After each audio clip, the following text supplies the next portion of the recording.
Good afternoon. It's late October. It's one of those days where it was terribly summery in the morning and the sun was very warm, and then suddenly all this grey and a lot of rain, and the day just kind of went off. And we know that the days are drawing in quite rapidly now. So I'm really feeling that I want a wine that totally suits the atmosphere of the weather and my mood. And what better than Saracosa Toscana Italia 2019. Just everything, the shape of the bottle, the label, everything about it is so deep Italy. And so what I'm expecting from this wine is big bramble, black currant, heady damson, some very, very deep licorice notes. I expect a bit of saddle leather. I'm expecting, well, the top brick off the chimney, to be absolutely honest with you, because it did cost me about £14 or so. Saracosa. So what is this basically? It's modelling itself on one of the legendary SuperTuscans, and let's see what it's weighing in at. It's 13%, so it's actually, not that hefty a wine for a red. My family has been tending our vineyards overlooked by the Saracosa Hill since the early 1940s, and legend has it that the hill was a sacred pagan site where people gathered to worship the sun and moon. And much of those original vineyards remain, producing low yields of high quality concentrated grapes, from which we selected the best to make this wine.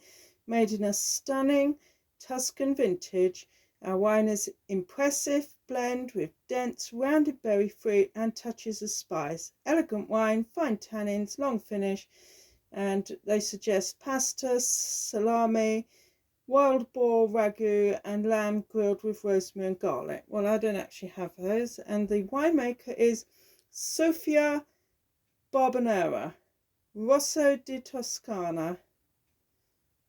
It doesn't tell you what the grapes are, does it? So I'm guessing there's going to be a hefty amount of Sangiovese in there. There could be some Merlot, could be some Refusco. It's not impossible that there's some Cabernet Sauvignon. There might be any number of indigenous grapes that I have no idea what they are. You can see I don't do massive amounts of research on the wine.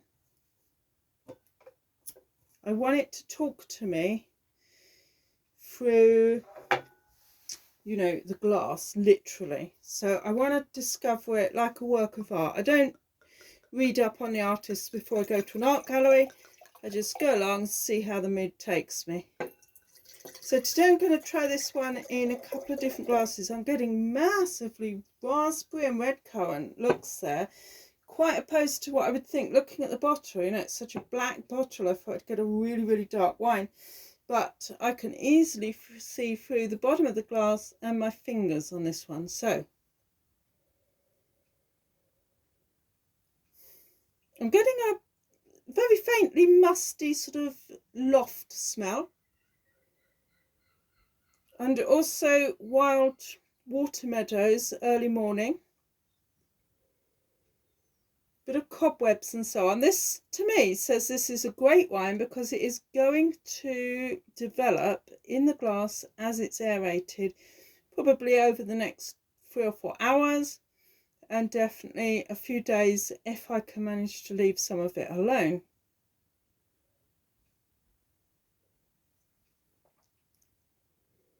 So now I'm beginning to get heavy oak leather.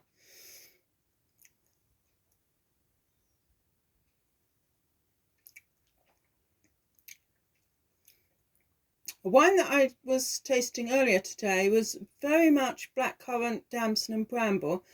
And this one is much more subtle. It's your red cherry, your plum, your pomegranate, and really lovely, lovely dark raspberry.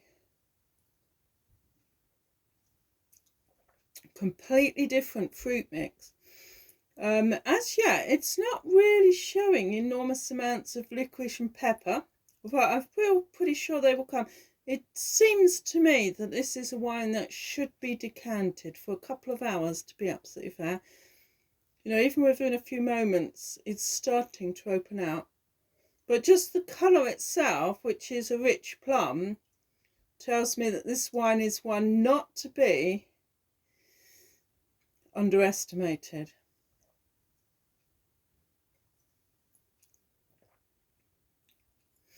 If you like some of the Italian wines from the supermarket's Laithwaites, you're definitely going to love this. This is a Laithwaites special. It's really without parallel. It is one of their best easy drinking Italian blends. I have had this before, but it's kind of different. It's all cherry and plum today, a bit of red currant.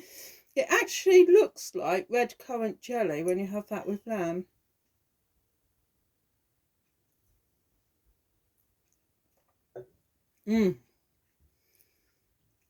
There's more depth in this glass. This is a wine that's got a lot to offer. I wouldn't say it's got a long way to go in the bottle, probably another 3 years perhaps, but it's definitely a drink me now wine at 4 years. That's absolutely fine. Very, very much a cheese wine. Cheese and, you know, a good rhubarb crumble would set this off. But it would be fantastic with game pie. Just a basic ploughman's, to be fair. I've actually got fish with some winter vegetables today because it's so dismal here.